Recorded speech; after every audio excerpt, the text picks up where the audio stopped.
President Vladimir পুতিনের পঞ্চম মেয়াদ শুরুর পর গেল এপ্রিলে সাবেক রুশ প্রতিরক্ষা মন্ত্রী সের্গেই শোইগুর ঘনিষ্ঠ সহযোগী উপপ্রতিরক্ষামন্ত্রী তিমুর ইভানভকে ঘুষের অভিযোগে গ্রেপ্তার করা হয়। চলতি সপ্তাহে আরও 2 জ্যেষ্ঠ সেনা কর্মকর্তাকেও গ্রেপ্তার করা হয়। এরপর মে মাসে প্রতিরক্ষামন্ত্রীর পদ থেকে পুতিন সরিয়ে দেন দীর্ঘদিনের মিত্র শোইগুকে। শোইগুর স্থলাভিষিক্ত করা হয় অর্থনীতিবিদ আন্দ্রি বেলোসভকে।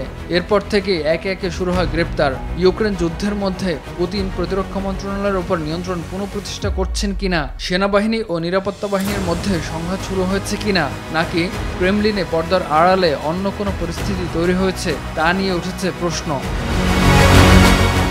গ্রেপ্তারের পেছনে ঠিক কী কারণ রয়েছে এবং কেন এসব ঊর্ধ্বতন কর্মকর্তাদের গ্রেপ্তার করা হচ্ছে? গ্রেপ্তারকৃতদের বিরুদ্ধে তোলা হয়েছে দুর্নীতির অভিযোগ, যদিও গ্রেপ্তার হওয়া প্রত্যেকেই অভিযোগ অস্বীকার করেছেন।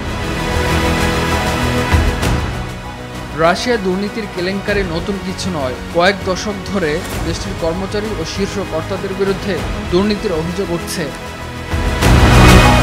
সেন্টার ফর ইউরোপিয়ান পলিসি অ্যানালাইসিসের ডেমোক্রেটিক রেজিলিয়েন্সের পরিচালক স্যাম গ্রিন বলেন, রুশ কর্মকর্তাদের দুর্নীতি একই সঙ্গে বিপুল ঐশ্বর্য ও গলার ফাঁস। এটি আনুগত্য ধরে রাখা ও সবাইকে এক সুতোয় বেঁধে রাখা এবং সবার উপর নিয়ন্ত্রণ বজায় রাখার একটি পদ্ধতি। নিরাপত্তা বিশেষজ্ঞ মার্ক গেলিওত্তি বলেন, পুতিন চান প্রত্যেকের আলমারিতে একটি করে কঙ্কাল অর্থাৎ দুর্নাম থাকুক। সরকার যখনই কোনো গুরুত্বপূর্ণ কর্মকর্তার বিরুদ্ধে অস্বস্তিকর তথ্য পায় সে মুহূর্তে যাতে করে সে টার্গেটকে ধরা যায়, এটি গ্রেপ্তারের উদ্দেশ্য হতে পারে। লন্ডনের ইন্টারন্যাশনাল ইনস্টিটিউট ফর স্ট্র্যাটেজিক স্টাডিজের senior fellow Nigel Gould Davies বলেন, দুর্নীতি হচ্ছে এই ব্যবস্থার মূল কথা। ইউক্রেন যুদ্ধের কারণে প্রতিরক্ষা ব্যয় বেড়ে যাওয়ায় দুর্নীতির সুযোগ কিছুটা বেড়েছে। পুতিনের মুখপাত্র দিমিত্রি পেসকভ বলেন, রাশিয়ার ক্রমবর্ধমান প্রতিরক্ষা বাজেটকে অবশ্যই দেশের বৃহত্তর অর্থনীতির সঙ্গে খাপ খাইয়ে নিতে হবে। রাশিয়ার প্রতিরক্ষা বাজেট মোট দেশজ উৎপাদনের 6.7%। সোভিয়েত আমলের পর থেকে এমনটা কখনো দেখা যায়নি। সংশ্লিষ্ট বিশেষজ্ঞরা বলছেন, রাশিয়ার প্রতিরক্ষা বাজেট যে আরও বিজ্ঞতার সঙ্গে ব্যয় করা দরকার, এই পদক্ষেপ তারই ইঙ্গিত। গেল বছর রহস্যময় বিমান দুর্ঘটনায় মৃত্যুর আগে ভাড়াটে বাহিনীর প্রধান ইয়েভগেনি প্রিগোজিন দেশটির সামরিক নেতৃত্বের বিরুদ্ধে একটি সংক্ষিপ্ত বিদ্রোহের নেতৃত্ব দিয়েছিলেন। সে সময় প্রিগোজিন অভিযোগ করে বলেছিলেন, সামরিক নেতৃত্ব যুদ্ধে বিভিন্ন অব্যবস্থাপনা করছে এবং তার বাহিনীকে অস্ত্র ও গোলাবারুদ দিতে চাইছে না।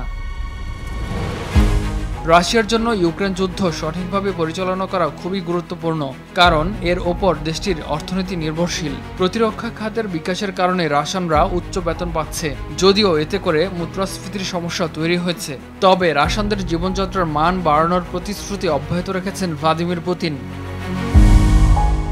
মেজর জেনারেল ইভান পোপোভের ব্যাপারটা ভিন্ন হতে পারে। তিনি চলমান রাশিয়া ইউক্রেন যুদ্ধে শীর্ষ কমান্ডারেরও দায়িত্ব পালন করেছেন। তবে প্রিগোজিনের মতোই সরাসরি প্রতিরক্ষা নেতৃত্বের সমালোচনা এবং অস্ত্রের অভাব ও দুর্বল সরবরাহ ব্যবস্থার জন্য সামরিক বাহিনীকে দোষারোপ করায় 2023 সালের জুলাইয়ে বরখাস্ত করা হয় তাকে।